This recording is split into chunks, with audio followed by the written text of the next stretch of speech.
Good morning, friends.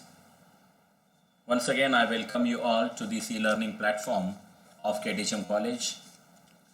We are dealing with a play, A Midsummer Night's Dream by William Shakespeare. In today's session, we are going to have character analysis of the characters from A Midsummer Night's Dream by William Shakespeare. Now, in this session, we are going to have the analysis of Puck. Oberon's jester and lieutenant, Puck is a powerful supernatural creature capable of circling the globe in 40 minutes or of enshrouding unsuspecting mortals in a deep fog. Also known as Robin Goodfellow, Puck would have been familiar to a 16th century English audience who would have recognized him as a common household spirit, also often associated with travelers. But he is also a Puck, an elf or goblin that enjoys playing practical jokes on mortals. Although he is more mischievous than malevolent, Puck reminds us that the fairy world is not all goodness and generosity. Another definition of his name aligns him with a Norse demon, sometimes associated with the devil. Perhaps it isn't surprising that he brings a somewhat more dangerous element to Titania and Oberon's seemingly benevolent fairy realm.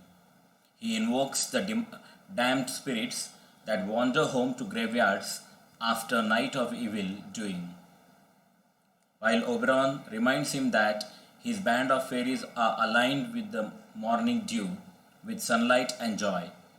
Unlike Oberon, who genuinely tries to create human happiness, Puck seems indifferent to human suffering. When he has accidentally caused both Lysander and Demetrius to fall in love with Helena, Puck enjoys the pleasure their folly brings him.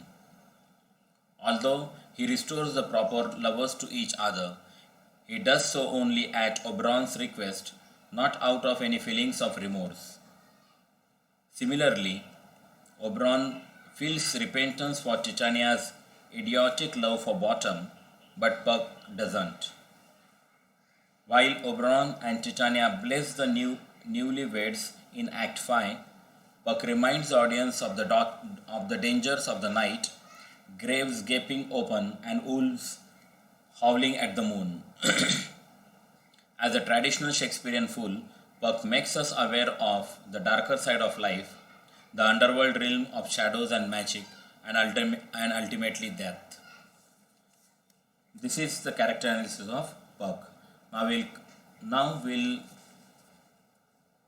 have the character analysis of Oberon. The king of the fairies, Oberon's personality has two sides. On the one hand, he ensures that the proper lovers end up together by the end of the play. He sympathizes with the sorely abused Helena and causes Demetrius to fall madly in love with her. As a benevolent ruler of the spirit world, he also brings blessings of peace and health to the future families of the newlyweds. But his personality is not all kindness. Oberon shows a more malicious side in his dealings with Titania. Their initial interaction in the play begins with a fight. The duel has been brought about by Titania's possession of an Indian boy. While Titania appears to be legitimately raising this child, the only son of one of her votresses who died in childbirth, Oberon has decided he wants the boy as a servant. Why? Shakespeare never tells us. Perhaps Oberon wants to prove his male authority over Titania. Perhaps he feels Titania is overindulging the boy and would like to bring discipline into his life. Any explanation the audience comes up with must be based in conjecture, because Shakespeare does not explain Oberon's motivation. No explanation, though, would seem to justify the cruelty Oberon uses in winning the boy away from Titania. Oberon casts a spell upon her, a trick that leaves her in love with Bottom, the ass. Many critics recognize Oberon's kindness in releasing her from the spell as soon as he has gotten what he wanted from her, the boy, but this treachery must still be acknowledged. Now, this is the character analysis of Oberon. Now, we will have the character analysis of Theseus. Like Oberon, Theseus is a contradictory character. On the one hand, he is the ruler of Athens and represents the voice of law and authority in the mortal realm, paralleling Oberon's similar position in the fairy world. His duty as a dispenser of justice is seen early in the play through his interaction with Hermia and Aegeus. Although Theseus is more understanding of Hermia's situation than her father, he still vows to sentence her to death if she won't accept one of his two alternatives, marrying Demetrius or entering a convent. Even when Hippolyta is noticeably upset with his verdict, Theseus insists that a daughter's first goal must be to obey her father. As upholder of authority in Athens, Theseus' first duty is to support the city's laws, even when they appear unfair. Based on this example, Theseus' view of love would seem to fit within the boundaries of law and reason. This notion is supported by his speech at the beginning of Act 5, in which he famously announces that the imaginations of poets, madmen, and lovers are all the same. All are prone to excesses beyond the realm of reason. But isn't Theseus also a lover? His statement seems to discount his own position as a lover of Hippolyta as a reasonable man. Does he qualify as a lover? Yet, even the rational Theseus claims time moves too slowly as he anticipates his wedding day, showing his unreasonable longing.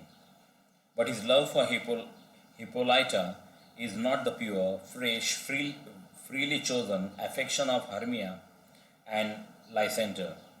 As Theseus reminds his bride, he won her by doing her harm. She was part of the spoils of war.